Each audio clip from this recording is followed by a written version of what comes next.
सर्वमंगल मांगल्ये शिवे सर्वार्थ साधिके शरण्ये त्र्यंबके गौरी नारायणी नमोस्तुते। आप सबको मेरा नमस्कार, हर हर महादेव। और आप सबको नव संवत्सर की बहुत बहुत शुभकामनाएं। चैत्र शुक्ल प्रतिपदा से हमारे सनातन में, हमारे हिंदू में नव वर्ष की शुरुआत होती है और इसके चलते हम सबको जानना ये बहुत ज़रूरी है कि ये वाला संवत जो है, ये वाला जो साल है जो कि 9 अप्रैल 2024 को शुरू हो रहा है, this will continue till 29th of March 2025। So this is the beginning of the Hindu new year. और इसको हर राज्य में, पूरे भारत में हर राज्य में अलग अलग नाम से मनाया जाता है। हर क्षेत्र में इसको बहुत धूमधाम से मनाया जाता है और हर राज्य में इसको हम एक नई शुरुआत भी मानते हैं। ऐसा माना जाता है कि ब्रह्मा जी ने इस दिन, चैत्र शुक्ल प्रतिपदा के दिन सृष्टि को रचा था। ऐसा माना जाता है कि जो 9 ग्रह, 12 राशियां और 27 नक्षत्र हैं, वो भी इसी दिन जन्मे थे। तो इस दिन के साथ, इस चैत्र प्रतिपदा के साथ बहुत सारी अच्छी अच्छी चीज़ें जुड़ी हुई हैं।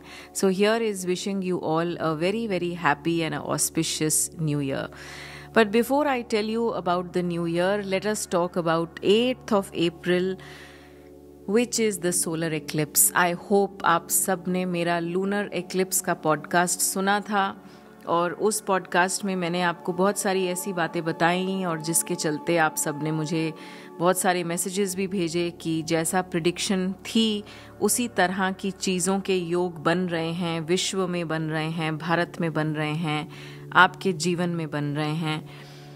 अगेन आई वांट टू से कि जब कोई प्रिडिक्शन की जाती है तो उसके पीछे बहुत सारा शोधन होता है, बहुत सारी क्लासिक टेक्स्ट्स को यूज़ किया जाता है, सूर्य सिद्धांत को पढ़ा जाता है, बृहद संहिता को पढ़ा जाता है, मेदिनी ज्योतिष को पढ़ा जाता है।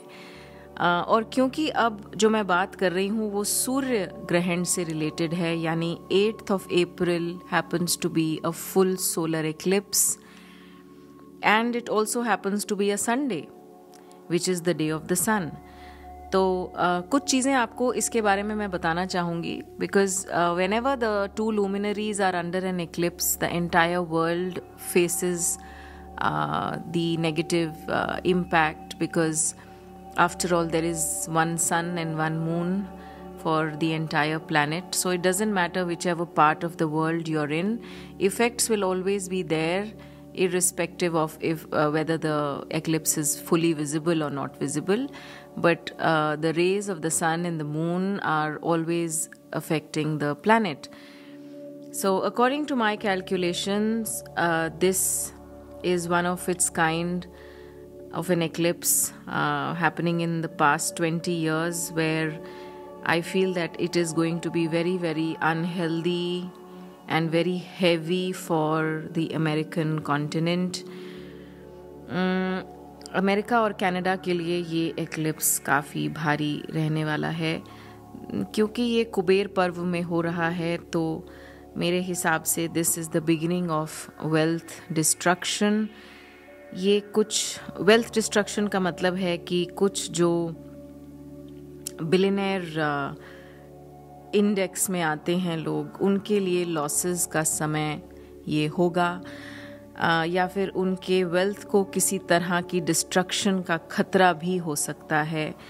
और जब मैं बिलियनेयर कंपनीज़ की बात करती हूँ तो companies like Tesla, Amazon, Microsoft, Google, Apple, इन कंपनीज़ की बात कर रही हूँ। And they will also be affected due to the recession in the US. Banking sector बहुत प्रेशर में रहने वाला है। गवर्नमेंट कुछ इस तरह के लॉज लेकर आएगी जो कि इन अमीर कंपनियों को थोड़ा सा असमंजस में डालेंगे। मैंने आपको लूनर एक्लिप्स के पॉडकास्ट में बताया था कि आईटी में लेऑफ्स काफ़ी होंगे जिसके चलते अनएम्प्लॉयमेंट बढ़ेगी। तो जितने भी बच्चे हमारे आईटी में जाना चाह रहे हैं और बाहर जॉब्स लेना चाह रहे हैं, उनको थोड़ा सा अपने डिसीजंस को रिकंसिडर करना चाहिए। देखिए, मैंने 2018 और 19 में ही एक प्रेडिक्शन कर दी थी कि अगले 4 से 5 साल में, जो लोग मुझसे बहुत पहले से जुड़े हुए हैं वो मेरी ये प्रेडिक्शन याद कर लें। 2018-19 में मैंने कहा था कि अगले 4 से 5 साल में जितने भी लोग हम अपने भारत को छोड़कर बाहर जा रहे हैं पैसे कमाने के लिए, एक अच्छा जीवन जीने के लिए, 4 से 5 साल के अंदर अंदर सबको वापस आना पड़ेगा। और इस प्रेडिक्शन को मैं आज रिपीट करना चाह रही हूँ, that whoever has left the country or is planning to leave the country for better opportunities, I can tell them that India से बेहतर, भारत से बेहतर अब कोई भी देश नहीं होने वाला है। और जिस इच्छा से आप बाहर जाते हो, अब आपको भी समझ आ रहा होगा सिनेरियो देखकर कि अपने भारत से बेहतर कुछ भी नहीं है। So please reconsider your decision so that you don't have to repent later on. ये जो एक्लिप्स है, दिस इज़ हैपनिंग इन मीन राशि, यानी this is happening in the Pisces राशि। एंड ऑलरेडी जो है पाइसेस राशि वालों की 7.5 शुरू हुई थी। सो अब उसी राशि में ये घटित होने वाला है। रेवती नक्षत्र में घटित हो रहा है, जो बुध का नक्षत्र है।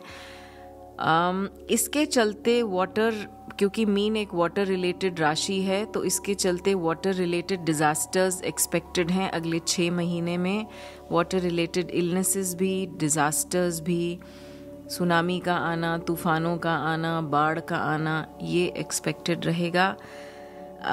मुझे सिविल वॉर नज़र आता है यूएस की साइड में, यूनाइटेड स्टेट्स की साइड में मुझे सिविल वॉर की स्थिति बनती हुई दिखती है। फाइनेंशियल सेक्टर में एक बहुत बड़ी करेक्शन आने वाली है। The financial capital of the world, New York के आसपास मुझे कुछ नेगेटिव चीज़ें दिखाई देती हैं। It could be some sort of a financial recession, और it could also be some sort of a unrest, या कोई एक टॉक्सिक, एक टेररिज्म टाइप की कोई एक नेगेटिव चीज़ मुझे दिखाई देती है। जो आर्म्स प्रोड्यूसिंग नेशंस हैं हमारे, यूएस, रशिया और फ्रांस, मैंने आपको पहले भी पॉडकास्ट में बताया था कि इनके लिए काफ़ी ज़्यादा दिक्कतें बढ़ने वाली हैं। फार्मर्स के प्रोटेस्ट्स इंटेंस हो जाएंगे, पहले से भी ज़्यादा इंटेंस होते हुए मुझे दिखते हैं। इंडो पाक बॉर्डर पर भूटान की तरफ डिज़ास्टर्स दिखते हैं। वेस्ट बंगाल में मुझे कुछ रायट्स दिखते हैं, एक ज़बरदस्त अनरेस्ट की सिचुएशन दिखती है मुझे वेस्ट बंगाल में।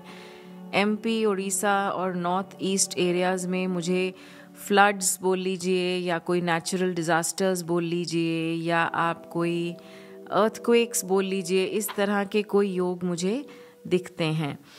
तो अगर if I just tell you that सूर्य इज़ द फादर, सूर्य इज़ द गवर्नमेंट, सूर्य इज़ द टॉप अथॉरिटी, और जब ऐसा ही प्लैनेट एक्लिप्स में आ जाता है तो आपको इन सब क्षेत्रों में थोड़ा ध्यान रखना चाहिए। यानी the government will surprise you, there will be some surprises in the sense that the strategies will be very unexpected, and because we have the Lok Sabha elections also now coming up, and this is soon after the eclipse, so you will see that the decisions, the policies will change, the laws will change, और कुछ ऐसी चीज़ें होंगी जो हमें कभी भी शायद हम सोच नहीं पाते, ऐसी चीज़ें होंगी। गवर्नमेंट में कैबिनेट जब बनेगी तो उसमें बहुत सरप्राइजेज आएंगे हमें, और बहुत नए नए चेहरे हमें दिखाई देंगे। ये मैं आपको कुछ महीनों पहले भी बता चुकी हूँ, और ऐसे ही योग बन रहे हैं। हमारे भारत की भी जो वृषभ लगन की कुंडली है, उसके आधार पर भी मैं ये आपको बोल रही हूँ that India will face may be another 1.5 year of a little struggle, but 2025 और 26 के बाद आप देखेंगे कि भारत का एक अलग ही रूप दिखेगा आपको, अलग ही चाल डाल दिखेगी भारत की आपको। भारत एक बहुत ही लाइकेबल और बहुत ही समृद्ध और सक्षम और एम्पावरिंग कंट्री हम बनने वाले हैं और उसी की राह पर हम चल रहे हैं। हमारी लीडरशिप को ट्रस्ट करने वाले अब और भी ज़्यादा लोग आएंगे, ऐसा मुझे दिखाई देता है। सन इज़ ऑल्सो द फादर, सो जितने भी लोग हैं जिनके पिता थोड़े से कमज़ोर हैं या they are incurring some disease, तो उनको थोड़ा सा ध्यान रखना पड़ेगा, बिकॉज सूर्य जब एक्लिप्स में आता है तो पिता की थोड़ी तबीयत अप डाउन हो सकती है, तो आप थोड़ा सा ध्यान रखें और अगर कोई ऐसी चीज़ हो तो तुरंत आप मेडिकल हेल्प लीजिए। डू नॉट इग्नोर इट और जस्ट से दैट हाँ दिस इज़ नॉर्मल, अपने आप ठीक हो जाएगा।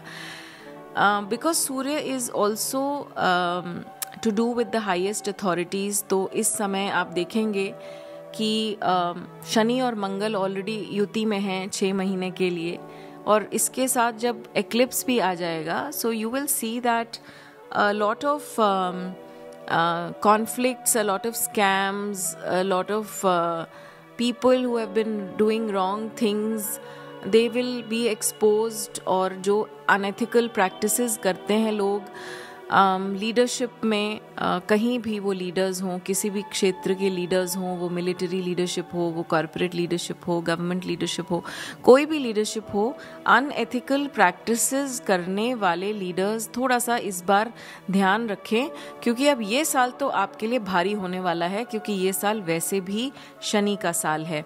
जो लोग एथिकली काम करते हैं, वैल्यूज़ के साथ काम करते हैं, अपने लोगों के लिए काम करते हैं और जो अच्छा आचरण रखते हैं, अच्छा कैरेक्टर रखते हैं, उनके लिए रास्ता लंबा तो होता है, लेकिन इस साल आप देखेंगे कि आपको ज़रूरत से भी ज़्यादा गेन्स मिलने शुरू हो जाएंगे। हाँ जी, आपने बिल्कुल ठीक सुना। जहाँ पर मैं आपको बोल रही हूँ ये भी ठीक नहीं है, ये भी ठीक नहीं है, ये भी ठीक नहीं है, लेकिन इसके साथ साथ जो लोग हमेशा से एक अच्छा वैल्यू सिस्टम रखते हैं, उनके लिए ये साल और आगे आने वाला साल यानी 2025 बहुत ही अच्छी खबर लेकर आने वाला है। अब बात करते हैं, of course and needless to say that eclipse के सारे नियम आप लोगों को फॉलो करने हैं। Better not to consume anything during the eclipse, better to stay indoors, pregnant women, small children stay indoors, keep doing some jap, and after the eclipse ends you should donate sugarcane, wheat, atta, these are the things, jaggery, these are the things you should donate after the eclipse। Eclipse के एकदम अगले दिन यानी 9 अप्रैल को हमारा नया साल शुरू हो रहा है, यानी नव संवत्सर शुरू हो रहा है चैत्र शुक्ल प्रतिपदा से। अब ये जो साल है ये 9 अप्रैल से लेके और 29 मार्च 2025 तक रहेगा, और इस साल के जो राजा हैं वो मंगल बन रहे हैं और मंत्री जो हैं वो शनि हैं। अब यहाँ पर फिर शनि और मंगल की युति आ गई। अब आप ये सोचिए कि जब जिस साल का राजा मंगल होगा, तो मंगल कौन है? Mangal is a red hot planet and he is aggressive, लड़ाई झगड़ा। और शनि जब मंत्री हैं तो राजा और मंत्री की तो आपस में ही नहीं बनती। तो क्लियर है ना कि इस साल में आपको वॉर्स, आपको टॉर्नेडोज, हरिकेन्स, टेररिज्म, ये सब चीज़ें आपको देखने को मिलेंगी।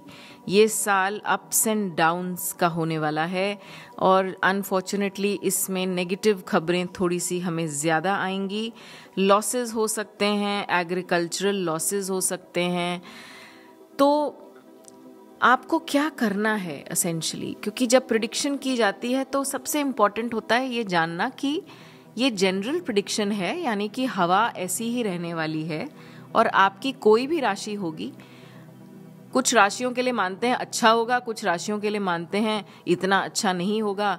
लेकिन अगेन आपकी राशि कौन सी है? कभी आप लोग सूर्य राशि देख लेते हो, कभी चंद्र राशि, कभी लग्न, तो कन्फ्यूजन रहती है। That is why I don't like to give predictions as per the Rashi. I just like to simply tell you that these are the general things that I see. और अगर आप इन जनरल चीज़ों को थोड़ा सा follow करोगे, you will be able to understand that what are the precautions that you need to take or what are the do's and don'ts that you need to take care of. So similarly, when we are involving the planet Mars and Saturn, and please go back to my podcast where I have talked about Mars and Saturn conjunction. So you will know that these two planets, these two energies, they never get along with each other. Usually people who have this combination in their chart, they often burn their own bridges. यानी कि अपना सत्यानाश ऐसे लोग खुद ही कर लेते हैं और खुद ही अपने आप को ऐसी मुश्किलों में फंसा लेते हैं जिनका इनको बाहर निकलने का रास्ता ही नहीं मिलता है. सो कुछ ऐसी ही परिस्थिति है. सो करना क्या है? सावधान रहना है. उपाय क्या करने हैं? उपाय करने से पहले आप अगर इस बात को समझ लें और सावधान रहें और कोई भी ऐसी चीज़ ना करें जो कि आपके ओवर कॉन्फिडेंस को जताए या आप किसी फॉर ग्रांटेड आप किसी चीज़ को ले लें, अपने पैसे को, अपने रिश्ते को. यानी संभल कर चलिए, शांत रहकर चलिए, पूजा पाठ करिए, भजन करिए. Be of use to the higher world. I always tell people that in the times to come now anyone who is leading a selfish life has to perish. This is for sure. Anyone who is leading a selfish life has to perish. So to be of use to each other, to be of use to your people, to the society, to the country is the key to success in the coming years. Navratri का शुभारंभ होने वाला है और इस बार नवरात्रि जो है बहुत सारे योगों के बीच आ रही है. गजकेसरी योग बन रहा है, सर्वार्थ सिद्धि योग बन रहा है, बहुत सारे अच्छे अच्छे योग बन रहे हैं. और इस बार जो माँ दुर्गा हैं वो घोड़े पर सवार होकर आ रही हैं. एक और छोटी सी आपको मैं एक आई वुड से गाइडेंस देना चाहूँगी कि भले ही 9 अप्रैल से नवरात्रि शुरू हो रहे हैं लेकिन 13 अप्रैल तक खरमास लगा हुआ है. तो 13 अप्रैल तक कोई बहुत बड़ा शुभ कार्य मत करिए. यानी करिए जैसे आप जो भी नवरात्रों को हम शुभ मानते हैं तो हम सब कुछ करते हैं, लेकिन कोई बहुत बड़ा ऐसे जो कार्य होता है ना वो आप 13 अप्रैल तक मत करिए क्योंकि आखिर तो खरमास लगा हुआ है. तो वो आप 14 अप्रैल से लेके और 17 अप्रैल के बीच में आप करिए. कलश स्थापना जो होगी वो 9 अप्रैल को दोपहर को 12:14 से लेके 1:10 तक की जा सकती है. यानी जो आप कलश रखते हैं which is symbolic of all the Devi देवताज, all the panchatatvas, all the positive energies coming together and residing in that kalash, that sthapana has to be done between 12:14 p.m. and 1:10 p.m. on the 9th of April. इसके बाद आप जैसे भी करते हैं, आप व्रत करते हैं, आप ज्यों बीजते हैं, आप माता रानी की तस्वीर रखते हैं या मूर्ति रखते हैं, जैसे भी जो भी आप अपनी श्रद्धा अनुसार इन 9 दिनों में करते हैं आप करते रहिए. रामनवमी जो है वो 17 अप्रैल को मनाई जाएगी. और देखिए ये महीना इतना ज़्यादा ऑस्पिशियस है कि इसी महीने में नवरात्रि भी है, इसी महीने में हनुमान जयंती भी आ जाएगी, इस महीने में आपका विक्रम संवत भी है. आप ये जो अप्रैल का महीना होता है it is just the start. So usually we think that 1st of January is the start of the new year, but well that is also very nice. But ये सबको पता होना चाहिए कि हमारे शास्त्र में, हमारे धर्म में चैत्र शुक्ल प्रतिपदा को नए साल का शुभारंभ होता है हर राज्य में. अपने बच्चों को ये आप ज़रूर बताएं और नया साल वैसे ही मनाएं जैसे आप हमेशा से मनाते आए हैं. ऑफ कोर्स ध्यान रखेंगे हम क्योंकि सोलर एक्लिप्स है, बहुत बड़ा सोलर एक्लिप्स है ये. गुस्सा ना करें, शांत रहें, चोट चपाट से बचें, हैमरेजेस हो सकते हैं, साइलेंट हार्ट अटैक्स हो सकते हैं, बचें. आप जितना हो सके अपने प्रोसेसेस को फॉलो करें. And I feel that anyone who is under the spiritual guidance, who is walking the spiritual path, who is doing their, rituals and processes properly, they will never ever suffer. Okay? So please keep yourselves safe. क्योंकि ये सब तो चलता रहेगा, लेकिन आपको जो करना है वो ये करना है कि आपको बस थोड़ा सा फॉलो करना है. I think that's it. सारी बातें हमारी हो गई हैं, लेकिन फिर एक बार फिर आपको बोलूँगी कि आपका ये नव वर्ष, ये नव संवत बहुत बहुत शुभ रहे। आपके लिए खूब अच्छी सेहत और खूब अच्छी अच्छी खबर लेकर आए, लेकिन अपना ध्यान ज़रूर रखिएगा और ऐसे ही अपने आप को धीरे धीरे परमात्मा के साथ जोड़ते रहिएगा। Thank you very much. Her her Mahadev.